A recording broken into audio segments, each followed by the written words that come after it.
Here's a simple New York style pizza dough recipe that uses common ingredients. You can find them in any supermarket, and it lasts up to 7 days in the fridge. This dough is pretty damn flexible, but I found that the sweet spot's somewhere around 48 to 72 hours after cold fermentation. Check out the recipe. In a mixing bowl, combine the bread flour, salt, sugar, and instant dry yeast. Use a whisk or a large kitchen spoon to incorporate the salt, sugar, and yeast into the flour evenly. Next, combine the measurements of the room temp water and the extra virgin olive oil, then add that mixture to the dry ingredients. If you have a stand mixer, grab the dough hook and mix the ingredients on medium-low speed until you have a nice, cohesive dough. If you don't have a mixer, no big deal, just do everything by hand.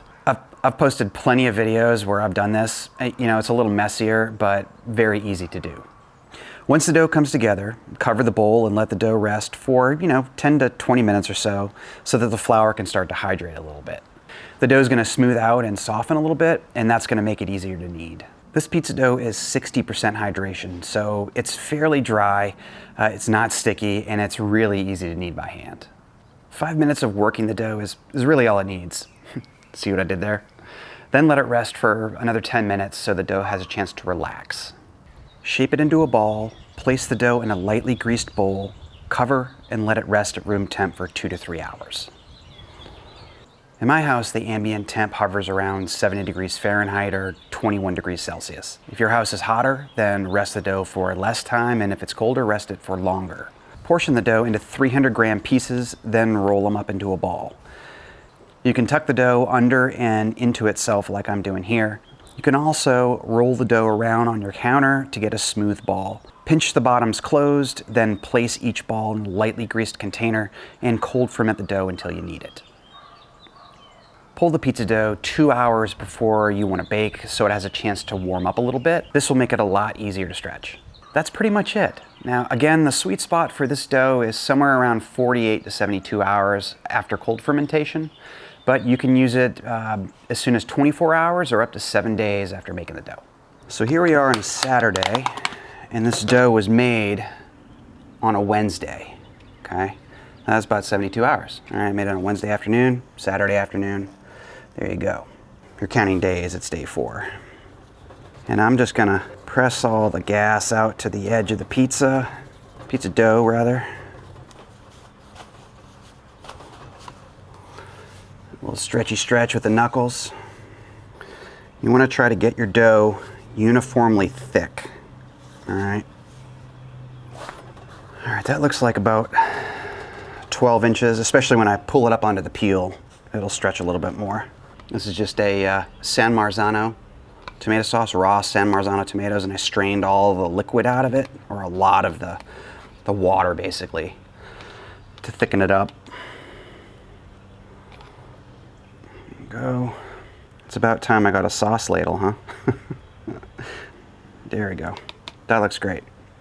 Next, I'm gonna use some shredded whole milk mozzarella. This is semi-dry right here. So whole milk though, I shredded it myself. Don't use the pre-shredded stuff. It's got anti-caking agents and stuff on it that make the cheese brown kind of funny when you bake. Try to find a block and shred it yourself. I'm gonna add that much cheese for now because I'm also gonna add some homemade crushed up meatballs. Did these a couple of days ago. So let's make a meatball pizza. Yeah, that looks good. Next up, some grated Parmesan cheese. I'm gonna go back in and add a little bit more cheese here, just over some of the meatball meat. There we go. And then what I like, I don't know if you can see this, but some dried oregano. I don't know, I've been kind of craving this on my pizza lately. Let's put a little bit of that on there. And this pizza is ready to go in the oven. Check the stone temp. We are right at about 850 degrees Fahrenheit. Now, my strategy with baking New York style pizzas in an outdoor oven like this is to get the stone temp pretty hot, fire the pizza, and then turn the oven down. That way the stone's nice and hot, it gets the bottom crust cooked evenly and well, but the ambient heat isn't too hot that it overbakes the top before the bottom's done. Does that make sense? And like a home oven, conventional oven in your kitchen, your technique might be slightly different, where the stone temp and the ambient temp would probably be about the same. All right, here we go. Gonna get the pizza toward the back of the oven, and then I'm gonna turn the heat almost completely off, just barely on. Yeah, like that. Crust is starting to rise. As soon as I get some color on the left-hand side of the dough that's closest to the flame, I'm gonna rotate the pizza. Okay.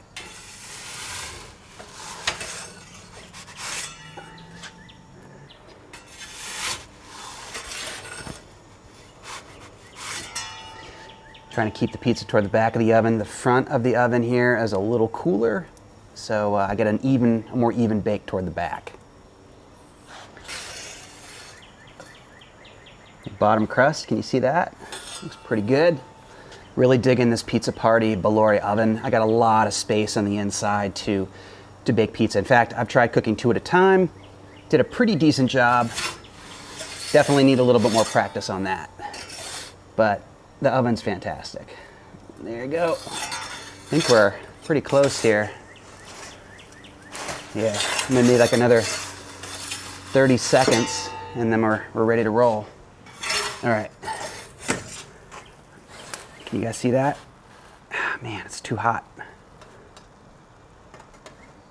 See that? Yeah. All right. Get this on the rack for a second. This pizza's had enough time to rest. Here we go. So as far as timing goes, this pizza took a little over 5 minutes to cook. Let's take a quick boo at the bottom crust. Dang, that looks great. Evenly baked, nice and brown.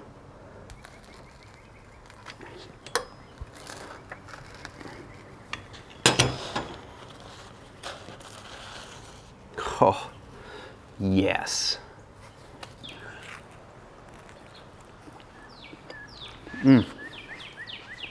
That's yummy. That's another shot of the underside. You know, this dough's rested for probably 5 minutes because I had to reset the cameras. And it's still great. Let me show you. Here's a better shot of the inside of the crust. Can you see that? Yeah, I mean, this is a yummy pizza. Little crunch. A little bit of chew from the higher protein flour. Yeah, you can find King Arthur bread flour pretty much in any grocery market. So all of the ingredients that I've used are widely available. Nothing's obscure, and you can make great New York style pizza dough at home. And the dough will last for a very long time. This is day 4. So let me cut to day 7 of using this same dough to make another pizza. All right, we're exactly 1 week after I made this dough. So we're on day 7 now.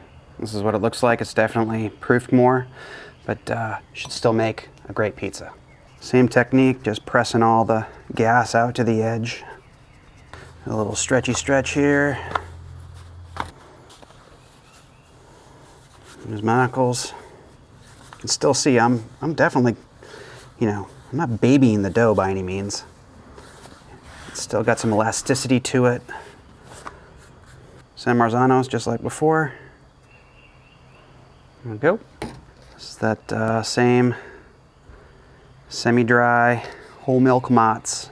I think this is actually store brand. This is a Wegmans whole milk Mott's. I've used Galbani, I think the name is before. That's, that works for me too. Good. Just make that nice and even. Perfect. Finish it off with a little bit of parm. There we go. This thing's ready to bake.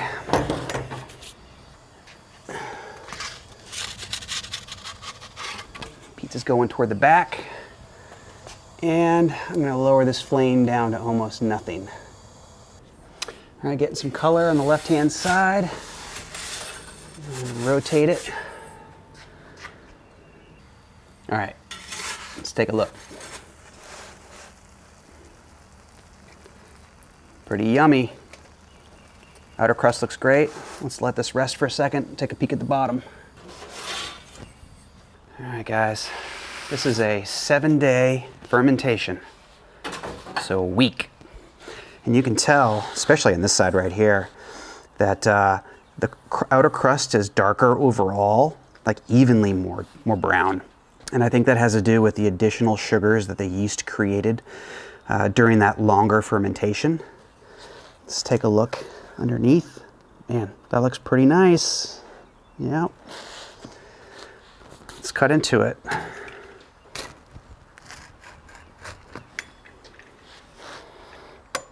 Shit, I should have cut a big piece like I did last time. Totally forgot. Looks pretty good. Let's take a closer look at the crust. There you go.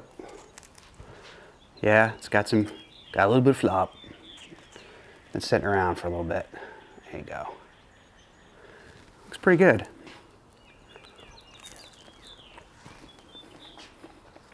I mean, this never gets old, right? The dough tastes a little bit more sour from those additional like 4 days or 3 or 4 days of fermentation. Very, very yummy. Dude, I'm stoked about this dough.